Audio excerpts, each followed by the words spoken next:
Bienvenidas y bienvenidos a esta exploración. Hoy vamos a meternos de lleno en unas notas de una conversación privada que estuvo bastante movida en Telegram. Sí, un grupo de traders, ¿no? Que estuvieron ahí compartiendo estrategias, análisis de mercado. Exacto. Esto fue el 27 de octubre de 2025. Y bueno, tenemos un resumen que generó Gemini de esa charla. Bien. Nuestra tarea acá, digamos, es extraer las ideas principales, lo más potente. Y hay una estrategia en particular que le pusieron un nombre bastante llamativo. Acciones Tsunami. Suena fuerte, ¿verdad? Sí, suena dramático. Y bueno, básicamente se trata de identificar acciones que tienen una caída, pero una caída en picada, justo antes de que abra el mercado. Antes de la campana. Justo antes. La premisa parece ser, bueno, de alto riesgo, eso seguro, Claro. pero también con un potencial de recompensa alto. La pregunta que queda flotando es, ¿se puede realmente sistematizar algo tan volátil o es más bien una apuesta, digamos calculada, pero con mucha adrenalina? Bueno, vamos a ver qué discutieron. Dale, vamos a desgranar eso. Exacto. Porque lo que resulta interesante, fíjate, es el intento de este grupo por crear un método, ¿no? Para capturar esos rebotes casi instantáneos después de caídas muy, muy fuertes, antes de que abra el mercado. Sistematizar el caos casi. ¿Algo así? Vamos a analizar la lógica que ellos proponen, qué buscan exactamente para decir acá hay una oportunidad y cómo usan ciertas métricas, ciertos números para evaluar si vale la pena meterse. El término clave que usaron, que lo acuñó un tal Alex Ransel en esa reunión, es acciones tsunami. Ajá. Y lo que describe son acciones que sufren una caída brutal, un gap bajista, o sea, un salto hacia abajo en el precio. Un hueco. Un hueco, sí, de entre un 50 y un 80%. Una barbaridad. Y esto antes de que abra el mercado. La imagen es potente, ¿no? Como el mar que se retira justo antes de que venga la ola. Es muy visual. Sí. Y la mecánica que proponen es esa, detectar esos gaps, esos huecos enormes y comprar justo al abrir la sesión. La apuesta es que el precio va a rebotar rápido para arriba. Y parece que algunos lo probaron. Mencionaron a María Carolina Ramos, a Jesús Quintero. Sí, ellos comentaron haberla usado y con éxito. Para Quintero, de hecho, ya era la tercera vez que la aplicaba, según dijo. Mira vos. Ransel mismo contó una experiencia con una acción, NTLA, Intelia Therapeutics. Dijo que subió un 20% en minutos después de abrir, pero él estaba buscando más, un 50%. Ambicioso. Sí, y no vendió a tiempo. Y lo admitió, dijo, fue pura avaricia. Es un buen recordatorio del factor psicológico, ¿no? Siempre presente. Totalmente. Ese factor psicológico es clave acá, inseparable del riesgo. Pero por otro lado, para mostrar la otra cara, mencionaron un caso que fue espectacular. PMI. Creo que es Pareto Bank, aunque hay varias con esas siglas. Ok, ¿qué pasó con PMI? Contaron que cayó un 75% antes de abrir el mercado. 75%. La compraron en la apertura y subió un 79% en minutos. ¡Wow! ¿En serio? Sí. Y María Carolina Ramos García confirmó después que ella le había sacado un 52% a esa operación. Una locura. Es impresionante. Y ahí surgió una clavación interesante de otro participante, Andral Romero. Ajá, ¿qué dijo? Explicó por qué el porcentaje de subida puede ser mayor que el de la caída, que a veces confunde. Si una acción cae 50%, por ejemplo, de 10 a 5, Claro. para volver a 10, necesita subir 100% desde esa nueva base de 5. Exacto. Cambia la base del cálculo. Un detalle técnico, pero súper importante para entender bien esas cifras que marean un poco. Totalmente. Y bueno, todo esto lo que hace es subrayar la naturaleza extrema de esta estrategia, ¿no? Un potencial de ganancias explosivas, rapidísimas, pero un riesgo igual de grande. La precisión, pero precisión milimétrica en cuando entras y sobre todo cuando salís. La salida. Parece ser la clave de todo, más allá de la teoría del gap. Claro, no es solo ver que algo cayó mucho, tiene que haber algo más. ¿Qué criterios usan para filtrar, para decir esta sí, esta no? Intentan ponerle método, sí. Buscan una combinación de factores. Primero, el gap bajista premercado y tiene que ser de al menos un 7%. No cualquier caída sirve. Ok, un umbral mínimo. Segundo, el volumen. Quieren ver un volumen de negociación importante, más de 500,000 acciones. Esto es para asegurarse de que haya liquidez. Que puedas comprar y vender fácil. Exacto, que no te quedes pegado. Tercero, prefieren acciones que si miras el gráfico a largo plazo, en meses, La foto grande. muestren una tendencia general para arriba, alcista. Y cuarto, que la empresa tenga una capitalización de mercado, un market cap, digamos, decente. No meterse con microempresas súper volátiles y desconocidas. Tiene sentido. ¿Y vieron ejemplos concretos con estos criterios? Sí, analizaron algunos casos. Por ejemplo, RMBS es Rambus Inc., una empresa de semiconductores de memorias Rambus. Ajá. Destacaron que venía bien en el año, más 114% de subida, y que estaba metida en temas de moda, Advanced Data Center, inteligencia artificial, esas palabras clave. Claro, que atraen interés. Y ahí detectaron un gap del 23% en el post-market, o sea, después del cierre. ¿23%? ¿Y qué más dijeron de RMBS? Acá Ransel aportó una noticia importante. Observó que, históricamente, esta acción RMBS tiende a cerrar esos gaps bajistas. Es decir, el precio eventualmente sube y recupera el nivel de antes de la caída. Ah, bien. Pero advirtió que esto podía llevar meses. Ah, ok. No necesariamente el rebote inmediato que busca la estrategia tsunami. Exacto. Ahí hay una tensión interesante, ¿no? La estrategia busca el pelotazo rápido, pero el análisis histórico de esa acción en particular sugiere que a veces hay que tener paciencia. Claro. ¿Vieron algún otro caso? Sí, mencionaron GLXY, Galaxy Digital Holdings, también ligada a data centers. Tenía buen volumen, dijeron 2 millones de acciones negociadas. Ujú. Y proyectaban un gap bajista del 9% para la apertura. Y de nuevo, Ransel comentó que GLX Select también tenía un historial de cerrar sus gaps bajistas con el tiempo. O sea, patrones que se repiten, pero sin garantía de tiempo. Exacto. Estos ejemplos muestran que, incluso dentro de su propia estrategia, hay variables. El gap puede cerrarse rápido, puede tardar, o quizás, si justo sale una mala noticia, no se cierra como esperaban. La selección de la acción parece crucial. Y ahí surgió una duda muy práctica, creo que de Karen, una participante. Sí. Preguntó cómo se ven realmente estos gaps antes o después del mercado, porque no es algo que aparezca fácil en los gráficos diarios que usa la mayoría de la gente. Claro, es una buena pregunta, y Ransel tuvo que explicar la parte técnica. Dijo que es necesario usar gráficos con intervalos de tiempo más cortos, vistas de 15 minutos, por ejemplo. No el diario. No el diario. Y que no todas las plataformas lo muestran claramente. Mencionó Robinhood Legend o Webull como ejemplos que sí te dejan ver bien qué pasa fuera del horario normal de mercado. Ajá. Incluso mostró el gráfico de RMBS para que vieran la diferencia entre el precio de cierre del día anterior y el precio más bajo al que se esperaba que abriera el día siguiente. El hueco. O sea que para aplicar esta estrategia en serio, necesitas las herramientas adecuadas y saber dónde mirar. No es tan simple como parece. Exacto. Ese detalle técnico ya es una barrera de entrada. Limita a quien puede intentar hacer esto de forma efectiva porque necesitas poder medir bien el fenómeno que quieres aprovechar. Tiene lógica. Y bueno, la conversación no se quedó solo ahí, en la estrategia. Como suele pasar, ¿no? Una cosa lleva a la otra. Sí, se van por las ramas. Pero ramas interesantes. Claro. Y terminaron discutiendo conceptos financieros más generales, pero que son fundamentales para evaluar cualquier inversión, incluidas estas tsunamis. Andral Romero preguntó qué significaba TTM. Ah, sí. Ransel parece que usó ChatGPT para buscar la definición rápida. Trailing 12 months. Últimos 12 meses. Exacto. Y la explicó de forma bastante clara, parece.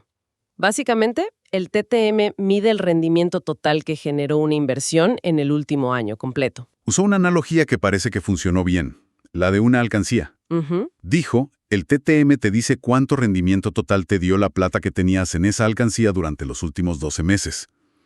Si algo duplicó su valor, por ejemplo, su TTM es superior al 100%. Claro. Dio el ejemplo de una acción, MTI, Mineral Technologies, Dijo que tenía un TTM del 202%. 202%. ¿Sí? Y explicó que eso significaba que había pagado en dividendos, en el último año, más del doble del dividendo original. Impresionante. Pero, seguro hizo una salvedad. Sí, fundamental. Hizo la salvedad crítica. Un TTM alto del pasado no garantiza para nada que se repitan esos rendimientos en el futuro. Clave eso. Es una foto del pasado, no una bola de cristal. Exacto. Y parece que esa explicación gustó. Luis Trejo y Andral Romero lo elogiaron en el chat por la claridad. Bien por Ransel. Después, otra pregunta clave. De Jesús Ruiz. ¿Qué tan importante es el ratio PE? El Price to Earnings, la relación precio-beneficio. Un clásico. Ransel explicó el concepto básico. Compara el precio actual de la acción con las ganancias que la empresa genera por cada acción. Es una medida, digamos, tradicional para intentar ver si una acción está cara o barata respecto a sus beneficios. Dio algunas referencias generales, ¿no? Sí, mencionó que un P entre 0 y 35 se suele considerar normal o bueno. Si está por encima de 50, podría ser una señal de sobrevaloración, como que el mercado está pagando un precio muy alto por las ganancias actuales de la empresa. Katire Luque, que es William, parece que coincidió con esa visión general. Y también Ransel tubrió el otro extremo, el P negativo. ¿Qué significa eso? Bueno, usualmente significa que la empresa no está generando ganancias en este momento, o sea que está perdiendo dinero. Podría ser malo o no. Exacto. Podría ser una señal de problemas serios, o quizás, para algunos inversores que les gusta el riesgo, una señal de que está súper infravalorada y que si da la vuelta puede subir mucho. Ahí es donde se puso buena la charla, porque Ransel fue más allá de la regla simple. Empezó a hablar de los matices, de crecimiento futuro para esa empresa. Claro, el mercado mira hacia adelante. El riesgo ahí, obvio, es que si la empresa después no cumple con esas expectativas tan altas, trimestre tras trimestre, la acción se puede desplomar. Exacto. Y usó a Palantir PLTR como ejemplo. Mencionó que tenía un PE estratosférico en ese momento, de 287. O sea, un precio totalmente desconectado de sus ganancias actuales. 287. Sí, y a pesar de eso la acción seguía subiendo. Aunque Ransel también notó que tenía un historial de dejar gaps alcistas, huecos hacia arriba, que tendían a cerrarse después. O sea, complejo. Nos devuelve a la complejidad de todo esto, ¿no? No hay una sola métrica mágica que te diga todo. Para nada. Y analizaron también otra acción, Now, ServiceNow. Katire Luque mencionó que tenía un PE de 119, también alto. Sí, bastante alto. Pero, en contraste con la cautela que eso podría sugerir, Ransel apuntó que los analistas estaban recomendando compra dura, o sea, comprar fuerte. Mira. Y que él, Ransel, había identificado un gap bajista reciente en NOW, con un potencial de cierre del 20%. O sea, una oportunidad según su estrategia Tsunami. Exacto. Esto demuestra perfecto que el PE es solo una pieza más del rompecabezas. Tenés que ponerlo en contexto. ¿Cuál es el PE promedio del sector donde compite? ¿Qué noticias específicas hay sobre la empresa? ¿Qué dicen otros indicadores técnicos como el RSI que mencionaron después? Claro. La decisión de inversión, al final, requiere cruzar un montón de información. No podés basarte en un solo número mágico. Totalmente de acuerdo. Y hablando de noticias y otros factores, la reunión tocó otros temas que estaban ahí, en el radar del grupo. Se comentó un posible cambio en cómo pagaba los dividendos MST.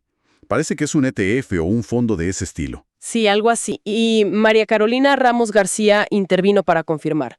Dijo que sí, que ella había recibido pagos de MST muy seguidos, el 17 y el 24 de octubre, lo que sugería que ahora pagaba semanalmente. Mira qué dato. Y Ransel parece que usó el navegador de ChatGPT en vivo para chequearlo en el sitio oficial del emisor que se llama Gilma, y confirmó, MST estaba pasando a pagos semanales. Se declaraban los miércoles y se pagaban los viernes. Una información súper operativa y relevante si tenés esa posición, ¿no? Saber cuándo te entra la plata. Exacto. Detalles que importan. Otro punto sobre MST que generó algo de debate fue su relación con Bitcoin. Katire Luque parece que estaba preocupado. Dijo que, aunque Bitcoin subía, MSTY no parecía reaccionar tan positivamente como él esperaba. ¿Y qué dijeron? Ransel comparó los gráficos y largó una hipótesis interesante. Dijo que MSTY parecía comportarse casi como un espejo inverso, o al menos con un retardo importante. ¿Cómo así? Que si Bitcoin se quedaba quieto, lateral, MSTY tendía a bajar, que necesitaba una tendencia alcista clara y sostenida en Bitcoin para que MSTY subiera con fuerza. O sea que no es una correlación uno a uno, directa e inmediata. Para nada. Y es un buen recordatorio de eso. Los instrumentos derivados o los fondos que están vinculados a un activo como Bitcoin pueden tener sus propias dinámicas. No siempre siguen al activo principal de forma lineal o instantánea. Interesante. También tocaron brevemente el caso de Netflix, NFLX. Ajá. El análisis que compartieron sugería que estaba en una fase de acumulación a largo plazo. Catireluque comentó que él la estaba acumulando, comprando de a poco, Bien. y que le veía un potencial de subida del 22% hasta su máximo histórico anterior. Y Jesús Quintero aportó una noticia clave ahí, ¿Cuál? que Netflix había conseguido autorización para transmitir juegos de béisbol. Oh, esa es una noticia que podría ser un catalizador importante para el futuro de la acción, ¿no? Es el tipo de información fundamental que tenés que sumar al análisis técnico del gráfico. Claro, combina las dos cosas. Y aprovecharon también para aclarar bien la terminología de los gaps, que a veces confunden. Sí, gap alcista, que es cuando abre más arriba y tiende a cerrarse yendo para abajo. Y gap bajista, que es el que buscan ellos en la estrategia tsunami. Abre más abajo y tiende a cerrarse yendo para arriba. Exacto. Dejarlo claro es importante. Y finalmente, casi cerrando, hablaron de una acción de largo plazo. No dijeron el nombre, una pena. Lástima. Pero dieron un perfil interesante. Una capitalización de mercado de 43,000 millones de dólares. Grande. Sí, importante. Y un dividendo trimestral del 6%. Nada mal. Andral Romero preguntó si estaba cerca de alguna media móvil importante en el gráfico. Y ante eso, Teodardo González sugirió mirar otro indicador. El RSI, el índice de fuerza relativa. Que mide la fuerza de la tendencia. Claro, mide la magnitud de los cambios recientes en el precio, para ver si está sobrecomprada o sobrevendida. Y ahí Catireluque y Gustavo Andrés Hernández Rada coincidieron. ¿En qué? En que un RSI cerca de 30 o por debajo de 35 suele interpretarse como una señal de sobreventa.